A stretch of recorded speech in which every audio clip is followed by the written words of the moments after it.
নবী সাল্লাল্লাহু আলাইহি ওয়াসাল্লাম কাবার নিকটে, কাবার কাছে দাঁড়িয়ে দাঁড়িয়ে সালাত আদায় করছিলেন, নামাজ পড়ছিলেন।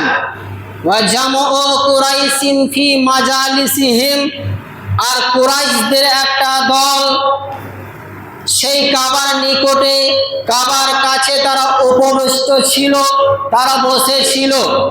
ইদ ক্বালা কাইলুন মিনহুম, হঠাৎ করে তাদের মধ্যে একজন, অর্থাৎ কুরাইশদের মধ্যে একজন দাঁড়িয়ে বলল, আলা তানজুরুনা ইলা হাযিহিল মুরাহি, তোমরা কি ওই রিয়াকারীকে দেখতে পাচ্ছ না? তোমরা কি ওই মুহাম্মদকে দেখতে পাচ্ছ না? সে সালাত আদায় করছে। আইয়ুকুম ইয়া কওমু ইলা জাজুরি ফুলানিন ফায়ামিদু ইলা ফারসিহা ওয়া দামিহা ওয়া সালাহা, তোমাদের মধ্যে এমন কোন ব্যক্তি আছে, তোমাদের মধ্যে এমন কোন ব্যক্তি আছে যে সে অমুক উট জবে করা স্থান থেকে, কসাইখানা থেকে উটের নাড়ি ভুঁড়ি গোবর রক্ত আনতে পারবে? উটের নাড়ি ভুঁড়ি গোবর এনে অপেক্ষা করবে কতক্ষণ পর্যন্ত? যতক্ষণ না মুহাম্মদ হাত্তা ইজা সাজাদা ওয়াজাহু বাইনা কাতিফাইহি, অতক্ষণ পর্যন্ত যতক্ষণ না মুহাম্মদ সাইদায় না যাবে। যখন সে সাইদায় চলে যাবে তখন তার দুই কাঁধের মাঝে উটের নাড়ি ভুঁড়ি চাপিয়ে দিতে হবে। এই কাজটা কে করবে বলো? তখন ওই কুরাইশদের মধ্যে একজন বদমাইশ ছিল, একজন বদমাইশ শয়তান ছিল, তার নাম হলো উকবা ইবনে আবি মুআইত। এই শয়তান দাঁড়িয়ে বলল যে এই কাজ আমি করতে পারবো, অমুক স্থান থেকে আমি উটের নাড়ি ভুঁড়ি এনে মুহাম্মাদের দুই কাঁধে চাপিয়ে দিতে পারবো। তারপরে ওই উকবা ইবনে আবি মুআইত সে চলে গেল উটের নাড়ি ভুঁড়ি আনতে। উটের নাড়ি ভুঁড়ি এনে অপেক্ষা করতে থাকলো। অপেক্ষা করতে করতে ফালাম্মা সাজাদা রাসূলুল্লাহ সাল্লাল্লাহু আলাইহি ওয়াসাল্লাম, এরপর যখন তিনি সাইদায় গেলেন, ওয়াজাহু বাইনা কাতিফাইহি, এই শয়তান উকবা ইবনে আবি মুআইত নবী সাল্লাল্লাহু আলাইহি ওয়াসাল্লামের দুই কাঁধের মাঝে নাড়ি ভুঁড়িকে চাপিয়ে দিল। ওয়াসাবাতান নবী সাল্লাল্লাহু আলাইহি ওয়াসাল্লাম সাজিদান, আর নবী সাল্লাল্লাহু আলাইহি ওয়াসাল্লাম সাজদায় পড়ে রয়ে গেলেন, নড়াচড়াও করতে পারছিলেন না, সাজদা থেকে তিনি উঠতেও পারছিলেন না, তিনি সাজদায় পড়ে রয়েই গেলেন। ফাদাহিকু, নবীর এই দৃশ্য দেখে ওই শয়তান বদমাইশরা তারা হাসাহাসি করতে লাগলো। এমন ভাবে তারা হাসাহাসি করতে লাগলো, হাত্তা মালা বাযুহুম ইলা বাযিন মিনাজ জাহি, তারা একে অপরের গায়ে পড়ে যাচ্ছিল। এমন ভাবে তারা হাসাহাসি করতে লাগলো। ফান্তালাকা মুনতালিকুন ইলা ফাতিমা আলাইহিস সালাম, ঠিক এমনি সময়ে নবীর কন্যা ফাতেমা তিনি আসলেন। এসে দেখলেন আমার আব্বু, আমার আব্বা অর্থাৎ মুহাম্মদ মুস্তাফা সাল্লাল্লাহু আলাইহি ওয়াসাল্লামের কাঁধে উটের নাড়ি ভুঁড়ি চাপানো রয়েছে, আর আমার আব্বা সাইদায় পড়ে আছে, না পারছে নড়াচড়া করতে, না পারছে সাইদা থেকে উঠতে। এরপর ফাতেমা কি করলেন? বাপের দুই কাঁধ থেকে নাড়ি ভুঁড়িকে সরিয়ে দিলেন, সরিয়ে দিয়ে তাদেরকে তিরস্কার করতে লাগলেন। ফালাম্মা কাজা রাসূলুল্লাহ সাল্লাল্লাহু, এরপর নবী সাল্লাল্লাহু আলাইহি ওয়াসাল্লাম সালাত শেষ করলেন, সালাম ফিরিয়ে দিলেন। সালাম ফিরিয়ে মহান স্রষ্টা আল্লাহ সুবহানাহু ওয়া তাআলাকে বললেন, আই পরওয়ারদিগার, আল্লাহুম্মা আলাইকা বিকুরাইশিন, আল্লাহুম্মা আলাইকা বিকুরাইশিন, আল্লাহুম্মা আলাইকা বিকুরাইশিন।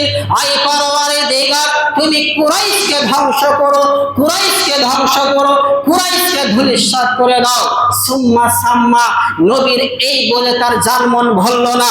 সুম্মা সাম্মা, তিনি নাম ধরে ধরে বললেন।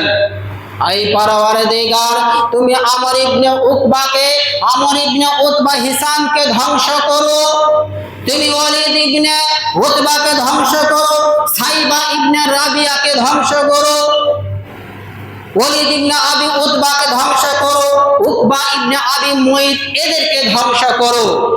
ফাওয়াল্লাহি, রাবি বলছেন, রাবিকে আব্দুল্লাহ ইবনে মাসউদ তিনি বলছেন, ফাওয়াল্লাহি, আমি আল্লাহর কসম করে বলছি যে লাকাদ রাআইতুহুম সারআ ইয়াউমা বাদরিন, তাদেরকে আমি বদর যুদ্ধের দিন দেখেছি। নবী সাল্লাল্লাহু আলাইহি ওয়াসাল্লাম যাদের নাম ধরে ধরে বদদুয়া করেছিলেন তাদেরকে বদরের ক্রান্তে বদরের ময়দানে লাশ হয়ে পড়ে থাকতে দেখেছি। সুম্মা সুহিবু ইলা কলিবে বাদরিন, এরপর তাদেরকে কুকুরের মধ্যে টেনে টেনে সেই বদরের কূপে নিক্ষেপ করা হয়েছিল।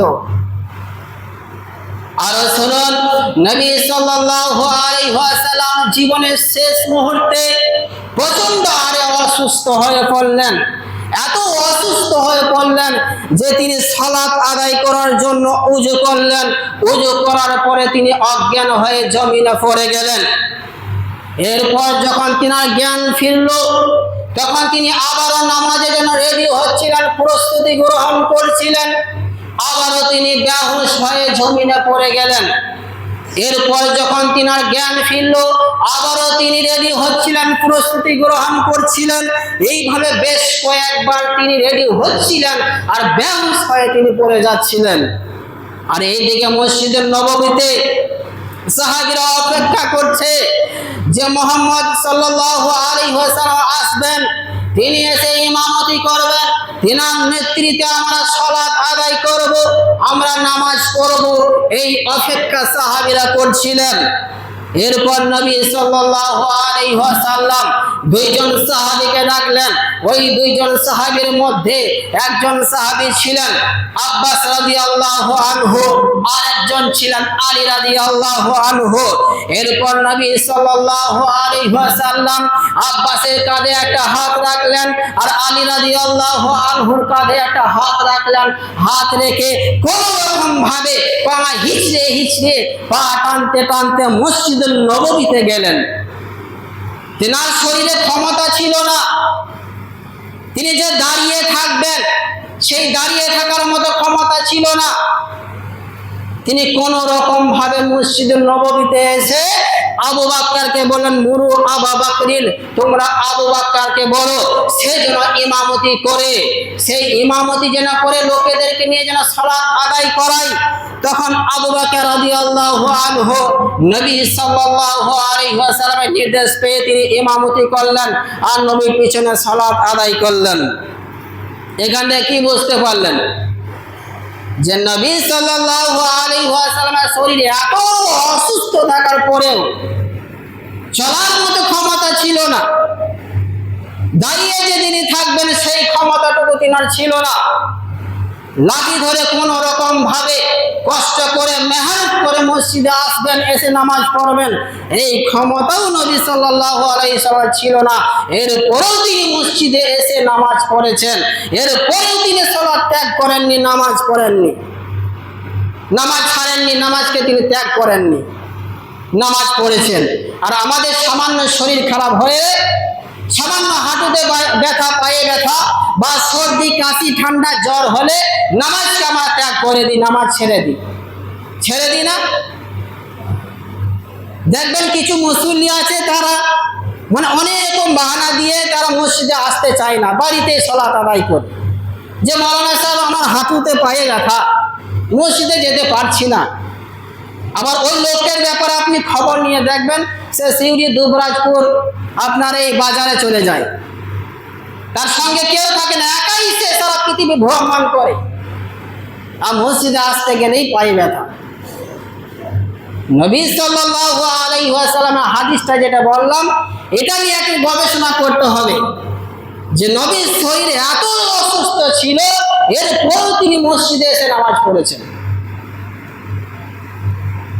আর রাসূলুল্লাহ নবী সাল্লাল্লাহু আলাইহি ওয়াসাল্লাম বলেছেন, যাদের শরীর সুস্থ থাকার পরেও দাঁড়িয়ে নামাজ পড়া ক্ষমতা থাকা সত্ত্বেও যারা সালাত আদায় করে না, নামাজ পড়ে না, তাদের ব্যাপারে নবী সাল্লাল্লাহু আলাইহি ওয়াসাল্লাম বলেছেন, আমার ইচ্ছা হয়, আমার মনে হয় যে ওই সমস্ত বাড়িগুলিতে, ওই সমস্ত ঘরগুলিতে আগুন লাগিয়ে দিই, আগুন লাগিয়ে জ্বালিয়ে পুড়িয়ে ছারখার করে দিই। যে সমস্ত লোকেরা, যে বাড়ির লোকেরা নামাজে হাজির হয় না, জামাতে শামিল হয় না, আমার ইচ্ছা হয় তাদের বাড়িতে গিয়ে তাদের বাড়িগুলোকে আগুন লাগিয়ে জ্বালিয়ে পুড়িয়ে ছারখার করে দিই, এটা আমার ইচ্ছা হয়।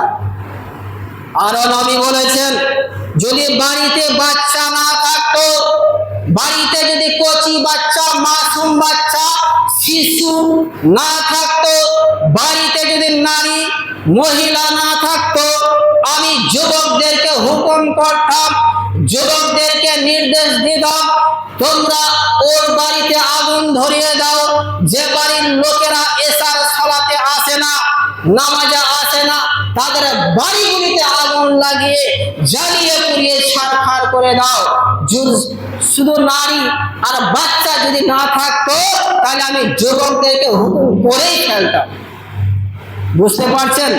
যারা নামাজে আসে না তাদের ব্যাপারে নবী সাল্লাল্লাহু আলাইহি ওয়াসাল্লাম কত কঠিন মারাত্মক শব্দ তিনি ব্যবহার করেছেন। আরো শুনুন, নবী বলেছেন, মুরু আওলাদাকুম, তোমাদের বাচ্চাদের বয়স যখন 7 বছর হয়ে যাবে, তখন তাদেরকে নামাজের জন্য ট্রেনিং দাও, নামাজের জন্য বলো। এরপর বাচ্চার যখন বয়স 10 বছর হয়ে যাবে, ওয়াজরিবু, তখন তাকে পিটাবে, পিটিয়ে তাকে সালাত আদায় করাবে। কিন্তু বড় দুঃখের বিষয়, আজকে পিতারাই তো নামাজ পড়ছে না, আজকে গার্জেন তো নামাজ পড়ছে না। ঘরে যে খুঁটি মুদুরি, সে নিজেই নামাজ থেকে দূরে আছে। সে ছেলেকে কি করে নামাজের জন্য বলবে? সে ছেলেদেরকে কি শিক্ষা দেবে? সে তো নিজেই বেনামাজি। ছেলে বেনামাজি হবে না তো নামাজি হবে? আপনাকে আগে নামাজি হতে হবে, আপনাকে আগে মুসল্লি হয়ে তারপরে আপনার ছেলেকে বলতে হবে, আব্বু আজান হয়ে গেছে, চলো নামাজটা পড়ে আসি। পৃথিবীর প্রত্যেকটা গার্জেন, প্রত্যেকটা পিতা যদি দুটি কাজ করতে পারে, দুটি দায়িত্ব যদি সে নিতে পারে, আশা করা যায় প্রত্যেকটা পরিবার, প্রত্যেকটা গার্জেন, প্রত্যেকটা পরিবার, প্রত্যেকটা সমাজ নামাজি হয়ে যাবে, মুসল্লি হয়ে যাবে, বেনামাজি গ্রামে থাকবে না, প্রত্যেকটা পরিবার মুসল্লি হয়ে যাবে। শুধু আপনাকে দুটি কাজ করা লাগবে, দুটি কাজ আপনাকে করতে হবে। নাম্বার 1, আপনার সন্তানের বয়স যখন 7 বছর হয়ে যাবে, তখন তাকে নামাজের জন্য বলতে হবে। কয়বার বলতে হবে? দিনে 5 বার বলতে হবে। আদর দিয়ে, ভালোবাসা দিয়ে, নম্র ভাষায়, ভদ্র ভাষায়, মধুর ভাষায় বলতে হবে। দিনে 5 বার করে বলতে হবে। আসরে 1 বার বলতে হবে, জোহরে 1 বার বলতে হবে, মাগরিবে 1 বার বলতে হবে, এশাতে 1 বার বলতে হবে, ফজরে 1 বার বলতে হবে। এইভাবে কত বছর বলা লাগবে? টানা 3 বছর আপনাকে বলতে হবে। মানে 7 থেকে নিয়ে 10 বছর পর্যন্ত টানা, মাঝে 3 বছর আপনাকে এই একটাই শব্দ, একটাই বাক্য আপনাকে বলতে হবে, আব্বু আজান হয়ে গেছে, চলো নামাজটা পড়ে আসি। যদি আপনি এটা করতে পারেন, তাহলে আশা করা যায় আপনার পরিবারের ছেলে, মেয়ে, স্ত্রী সকলেই নামাজি হয়ে যাবে। এরপরেও যদি কার্যকর না হয়, এরপরেও যদি আপনার ছেলে, আপনার মেয়ে, আপনার স্ত্রী যদি নামাজ না পড়ে, 2 নম্বর ওষুধটা আপনি সেবন করবেন, 2 নম্বর কাজটা আপনি করবেন। সেটা কি? সেটা হলো ছেলের বয়স যখন হয়ে যাবে 10 বছর, তখন তাকে এবার মারতে হবে। এবার আর আদরে ভালোবাসা চলবে না, লাঠি চার্জ করে পিটিয়ে তাকে সালাত আদায় করাতে হবে। আপনার সন্তান যদি মাগরিবের সালাত না আদায় করে, আপনার সন্তানকে মারতে হবে। দিনে 5 বার করে আপনার সন্তানকে মারতে হবে।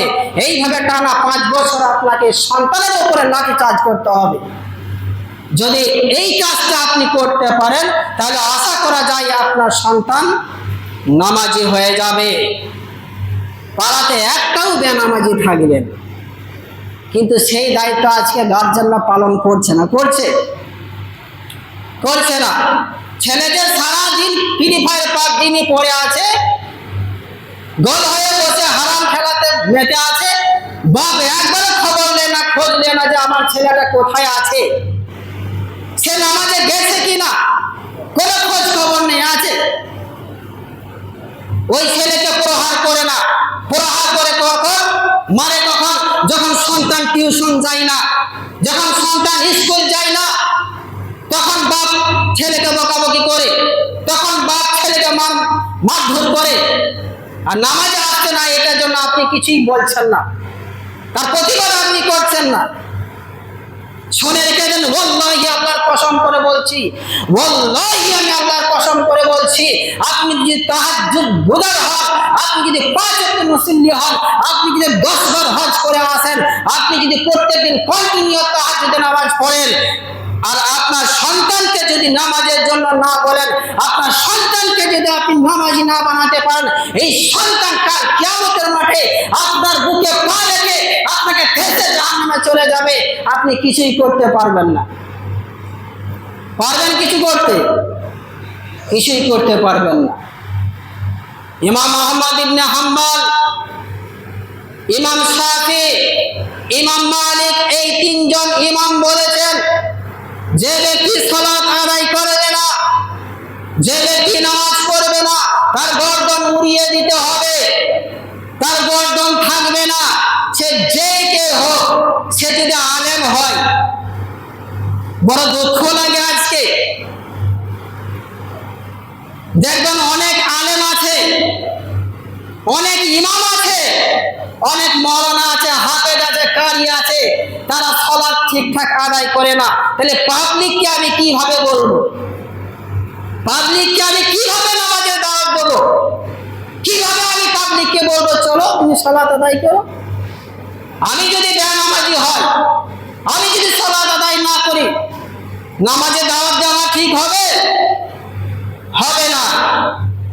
এই জন্য ইমাম আহমদ ইবনে, ইমাম শাফি, ইমাম মালিক, এই 3 জন বলেছেন তার গর্দনটা উড়িয়ে দিতে হবে।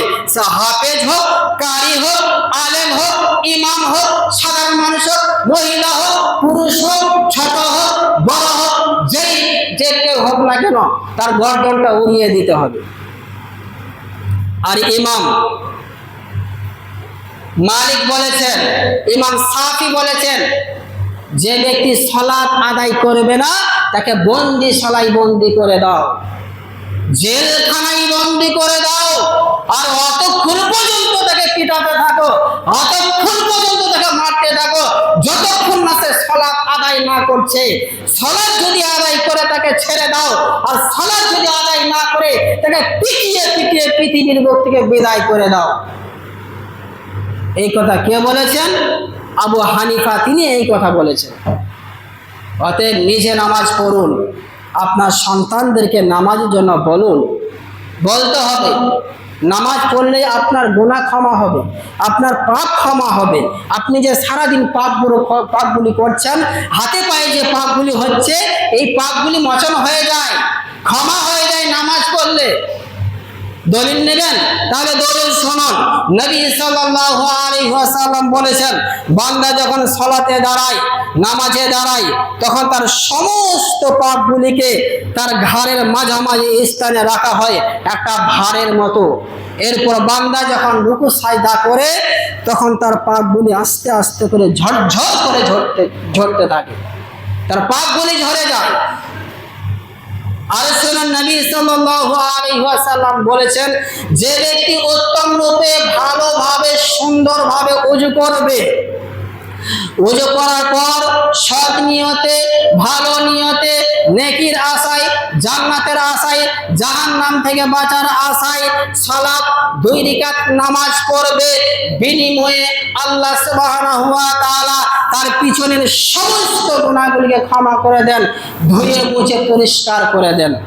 আর একটা হাদিসে এসেছে, নবী বলেছেন যে ব্যক্তি সুন্দরভাবে ওযু করবে, ওযু করার পর আল্লাহর ওয়াস্তে আল্লাহকে রাজি খুশি করার উদ্দেশ্যে 2 রাকাত সালাত আদায় করবে, বিনিময়ে তার জন্য জান্নাত ওয়াজিব হয়ে যায়। তাহলে এত ফজিলত।